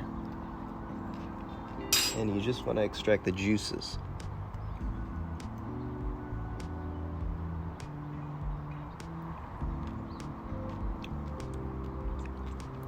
Now, this is such a different flavor. It's very intense. Not very floral, but very pleasant compared to the Guatemalan varieties. 19.4. See it there? That's a very respectable brick score. Very sweet. That means that almost 20% of this is sugar. But very different flavors between these two. Now, I do really like the coconut vibe that this gives. It's intense. It's almost like if you've ever had something with coconut flavoring, it tastes like that, but in a very pleasant way. But I can see that some people don't like that. Compared to something like this, which is an unknown Guatemalan variety. Could be American Beauty or one of the G series. And this produced a fruit in a 1 year, this little plant. So let's see how different these fruits are. Very, very different. Definitely less sweet and no coconut flavor, more of a watermelon kind of lychee vibe. So there you go. Definitely different flavored fruits, definitely different appearances, and that's why I love dragon fruit so much. So give us a like and a subscribe, And if I could taste either of these, this is the one that I prefer. Now, give me a more mature one of these Guatemala varieties, and that's probably an even better tasting fruit. So have a wonderful day. Thanks for watching. There is Connie Mayor. Greetings, fellow dragon fruit growers. This is Paul, and today we're going to review Rosa. 86/100ths of a pound, 391 grams. Now they call it Rosa because of the scattered bracts from this angle. Now what do you think? Does it look like a rose? Now I got this plant from Spicy Exotics, and the oldest source I found online is Matt's Landscaping, you can see here, which is no longer. It's closed down. And you can also see the UCNR research information. Like I said, it looks like a rose from the top due to the scattered bracts. It's got a thinner rind. It's a later harvest variety, as you can see, and it has a unique lime green stigma. Good heat tolerance, and it's got commercial potential. However, it's been a slow grower for me. Now you can see here the flowers now, which are stunning and really beautiful. They smell, they're very fragrant in a good way, and they're large. Now I see it both called a polyrhizis and a costavicensis, or costavicensis, and I think it's more of the latter. It reminds me a lot of Cebra and Lisa, but it is a slow grower for me. Now the good news is it can brix up to 20 from what I hear, 16 through to 20. So let's give it a taste and let's see how it scores.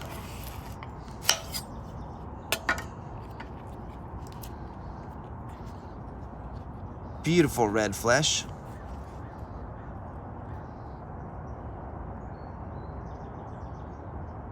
And it's been on the plant for about 40 days. Excuse me, 60 days. So it's been on there a long time. It's been a slow to ripen. It's been rather cold, and it is the middle of November. So it definitely is a late season dragon fruit variety. Let's get a nice amount of liquid there. Let's see how it scores.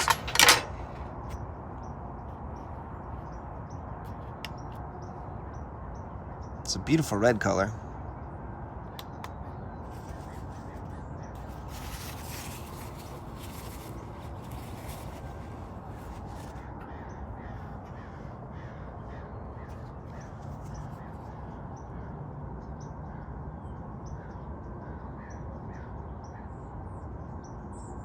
Nice and juicy.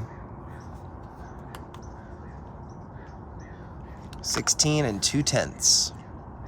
So that's a standard score for a red, but again, it's reported into the 20s.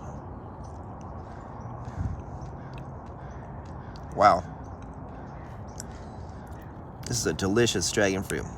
Very good red variety.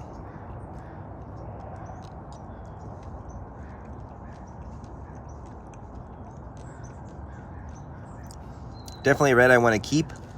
Beautiful texture. I don't detect any earthiness. Maybe a little in the seeds.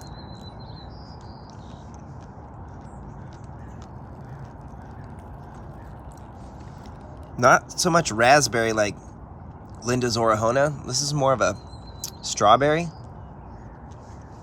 in my opinion. Really, really good. Wow. This is a delicious red fruit. I must say I'm becoming more prejudiced towards magenta flesh, but then it's fruit like this that reminds me that red flesh varieties are delicious. Man, I'm gonna give that 8 out of 10. Crunchy seeds, very mild, not tart. It's a very smooth finish, in my opinion. Great fruit, wow. Rosa. I recommend it. Now the bummer is this does require cross-pollination. The plant is self-sterile, does not accept its own pollen. But with fruit like this, it's well worth it. All right, give us a like, and subscribe. Thanks for your time. Have yourself a wonderful day. Take care. Good morning, fellow dragon fruit growers. This is Paul, and today I'm going to do a review on Seoul Kitchen White. This fruit weighs 1 1/4 pounds, or 573 grams. Now you can see this beautiful fruit here, and there's something that actually got me pretty good last night when I picked it. Hopefully you can see the spines there. So this variety has spines on 2 spots at the base, and they're very sharp. They pierced my skin and made me bleed a bit. Ow, I just got it again. And it also cracked yesterday. Now, multiple sources report that this Hylocereus undatus is self-fertile. I haven't tested that yet, and people report that this is a great flavored fruit, and it's the least earthy aftertaste of the whites. This is on day 43 when it cracked. So it was 43 days on the vine. I was checking every day, so it split sometime in that morning, or by the time I got to it in the afternoon, it had split. So there you go. Nice, pretty color white flesh. It's quite a bit of seeds, but they're smaller. And it's reported that this fruit tastes the best if it's cross-pollinated, like I cross-pollinated this flower. So we'll see how it tastes. Let's go ahead and just give it a shot. I'm excited to try this white. This is the first white flesh dragon fruit that I've grown from my house.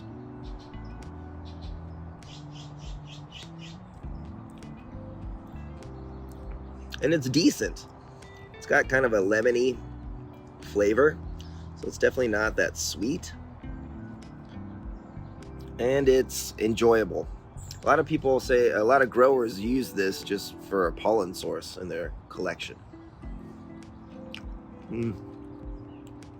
It's good, but I can definitely tell you it's not going to be a winner this season. A little bit on the bland side, personally, for my tastes. I'd take a sugar dragon in a heartbeat over this thing. But let's give it a brick score and see. Now, I may pull out this plant. I'll probably give it another season or two, but I may pull out this plant and replace it with something a bit more enjoyable. Like, I'll straight up give this fruit about a 6 out of 10, maybe 6 out of 10.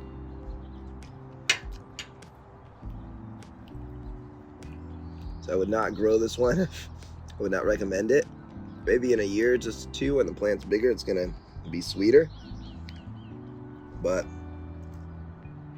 it's hard to find a really enjoyable white, in my opinion.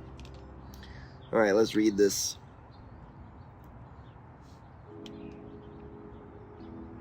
So 13.5. Now, it's reported, you can see here on Matt's landscaping, that he said that he got it up to in the 17s, which would be a pretty sweet fruit. But 13.5, 13.5 is on the lower end of the bricks, in my opinion. And that's why it just tastes kind of lemony, I guess is a good description. I mean, it's got some sweetness. It's definitely not earthy. So it's got a nice finish. The seeds are not earthy in flavor.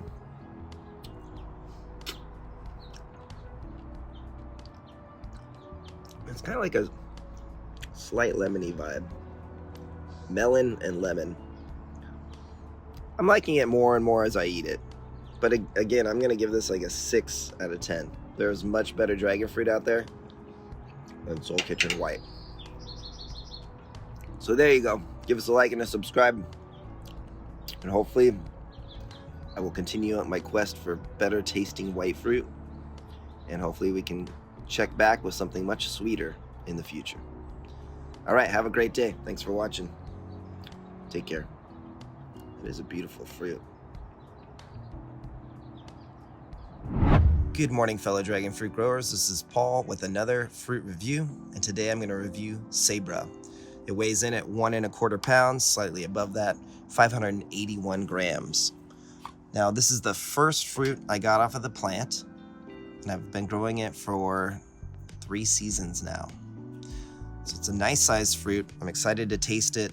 And people report that this is similar to Lisa, Rosa, and Kesslau, or K.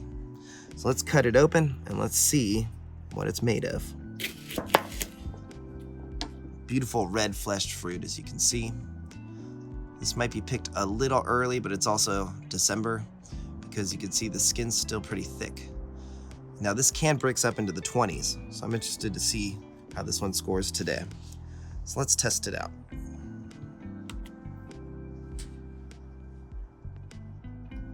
Let's zero that. I'm gonna guess in the 18s, but again, these can brix higher, or known to brix higher. Plenty of juice.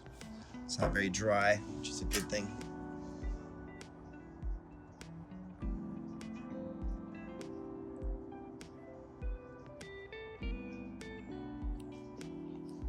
All right, let's see it. So 18 and 8/10. So that's a very sweet score for a red. Let's give it a shot. Let's see what it tastes like. Nice texture. Nice flesh to seed ratio. It's not really seedy.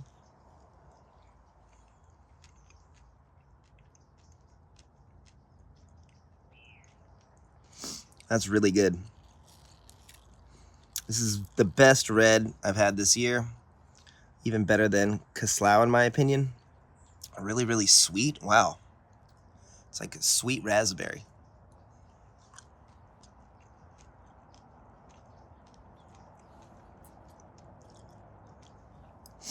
I am getting a little bit of earthiness from the seeds. Not like a dirt flavor, but mild. Just a hint every now and then.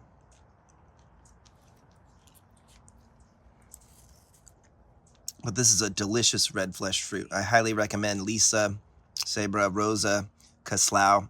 Those tend to be my favorite reds. Linda's Orejona is really good too, but not as sweet. In my humble opinion, I think a costarricensis is better generally than a polyrhizis. Just in terms of flavor and sweetness, it's just slightly better in my humble opinion.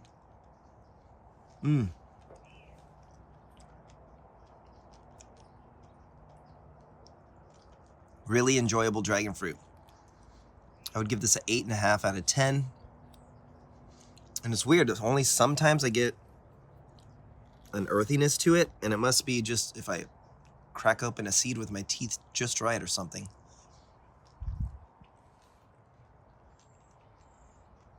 But most bites, it's really clean.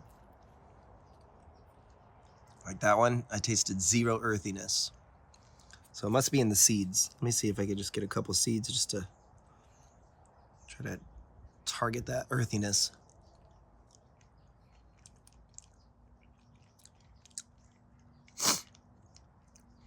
Not really, no. It's just occasional, Very interesting. But it doesn't distract me from the flavors of this. To me, again, 8.5 out of 10. This is a delicious, wonderful fruit. Cebra.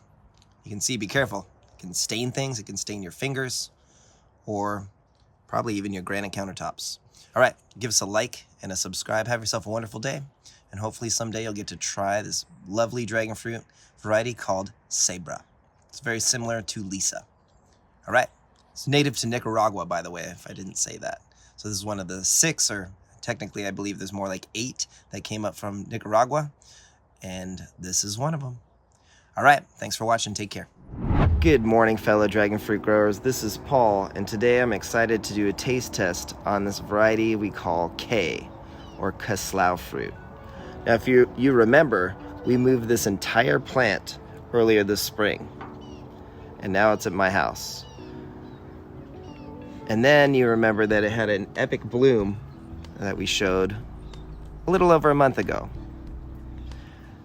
And those blooms became this beautiful fruit. Now this thing's definitely over a pound. Let's see how heavy it is. Not in milliliters, obviously. And it is over 1¼ pounds. So 1¼ pounds or 571 grams, which is a great size dragon fruit. You can see the color. I ate one earlier a week ago, and it was a little tart, but really delicious and enjoyable, and it Brixed at about 16. So let's see what one more week on the plant can do, and let's taste this large dragon fruit. You can see here it's red fleshed, really juicy, and the seeds aren't too large. So that extra week has really improved this fruit. It looks like the skin's a little bit thinner, but still it's nice and thick, so this would be good for commercial production and shipping because it's not going to get damaged. It's just a beautiful red fleshed variety. Again, the blade will show you kind of the color of the flesh. It almost looks darker in real life than what you're seeing on film. So with my naked eye, it looks much darker. All right, let's give it a taste. So right out of the center is usually the sweetest. And this has been on the vine or the branch for about 48 days, I want to say.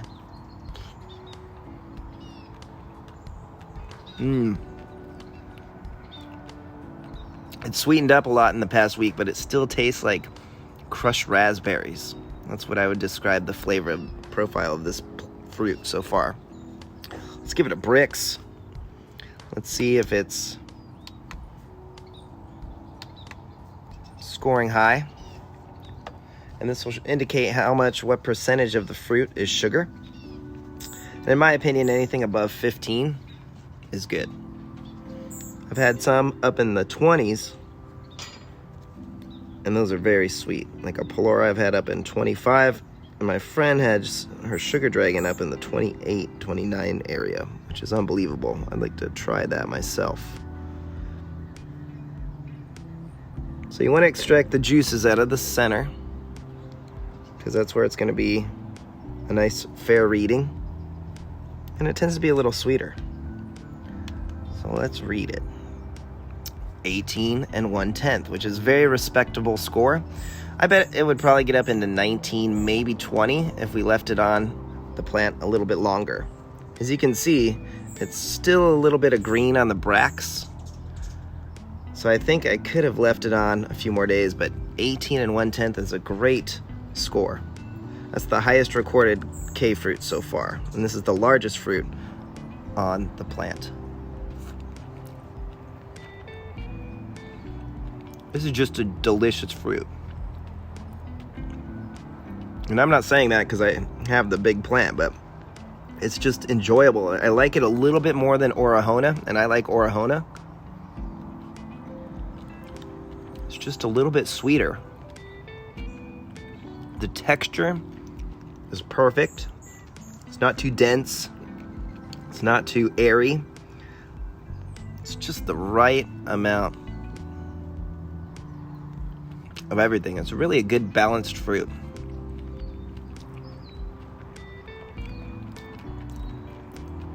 A week ago it was more tart, and it's just really mild. I'd call it like a kiwi, melon, raspberry flavor, if that makes sense. It's kind of a mixture.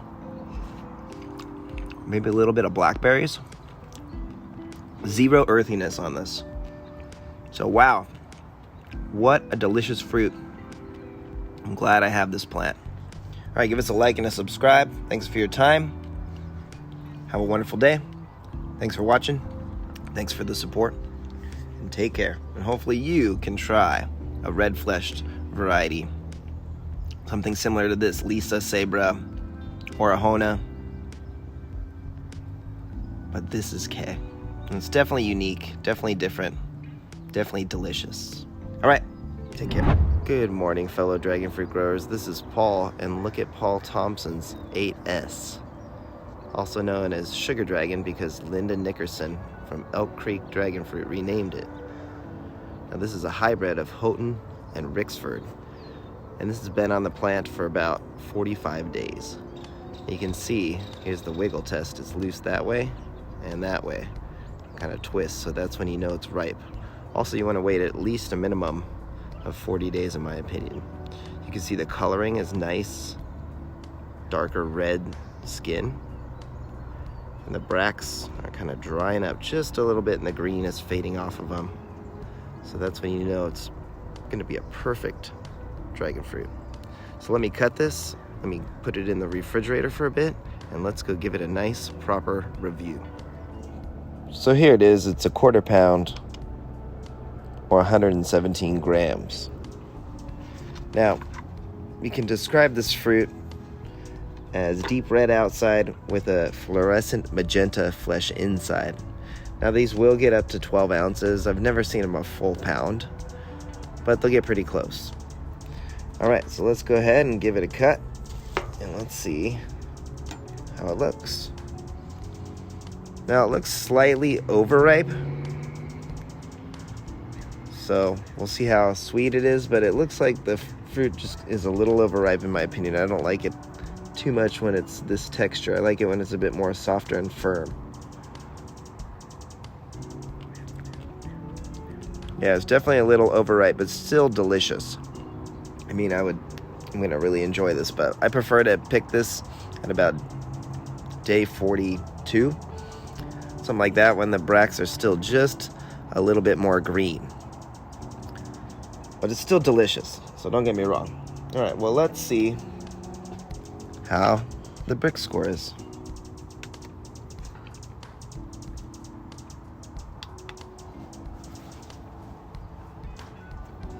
All right. Man, I thought it was gonna be perfect. Oh well, that's life. Yeah, it's definitely a little bit overripe. I don't like this texture as much as I would have if I picked this about 3, 4, or 5 days ago. Seeds are crunchy, sweet. It's not an earthy taste, it's balanced. And you get a little bit better liquid in there. Kind of dried out a little bit. Yeah, it's definitely overripe, and I'm not complaining. I mean, it's still good.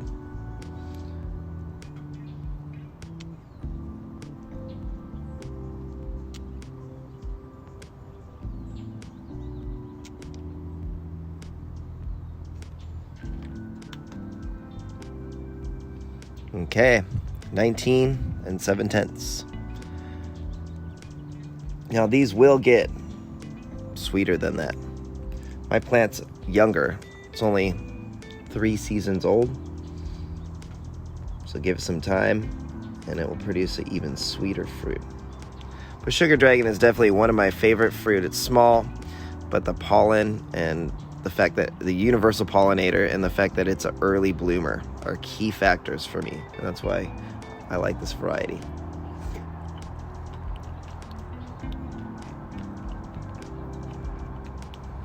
Even though it's overripe, it's still just delicious.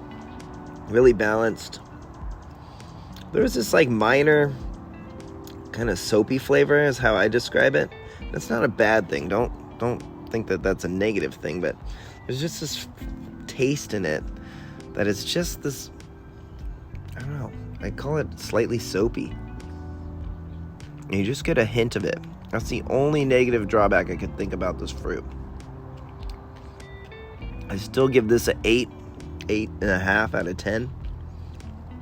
My official score is 8.5 because of just all the benefits. It's small. You'll get plenty of fleshes.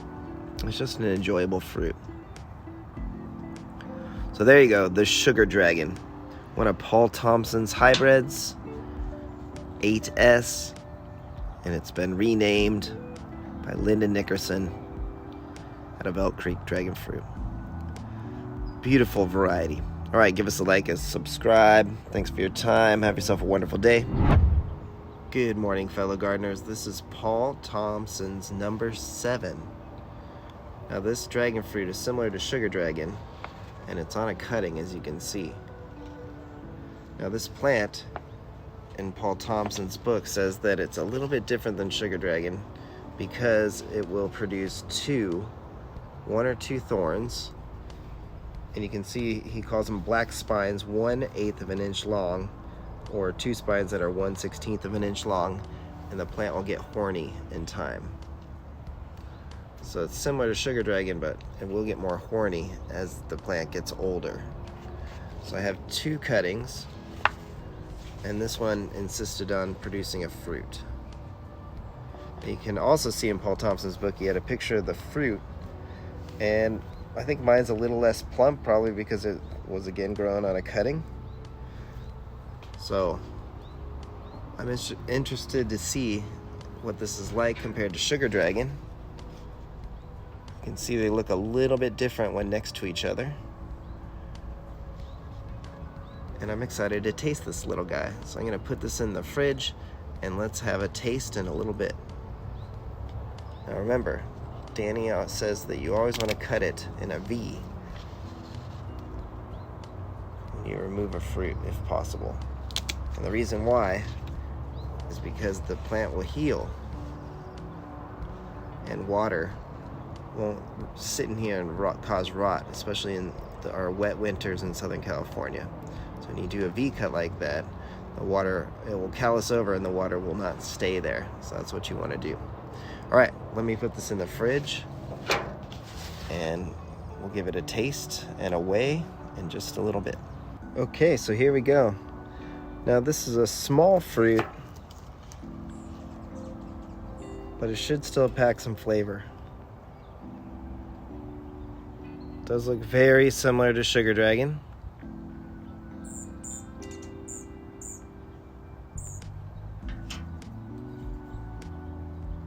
Beautiful colored flesh.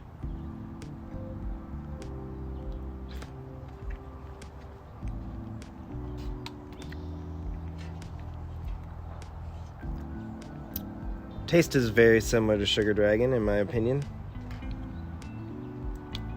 So I wouldn't waste your money. This may not even be self-fertile, so we'll have to see.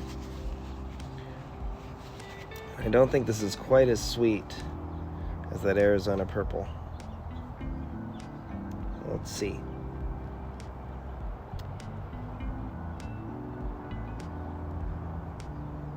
Let me get more juice out. Whoops.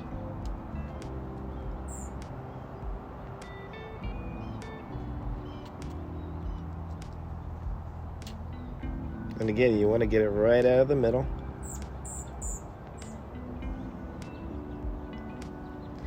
And let's see. 18. Some respectable bricks, look at that. Not bad off of another cutting, huh? These plants are amazing. All right, let's get a full taste of this fruit.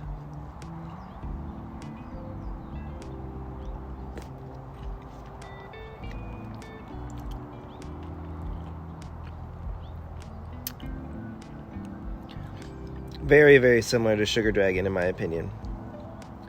We'll see what happens when we have a nice big fruit. It might be larger, but they're very similar DNA. Paul Thomson's number 7.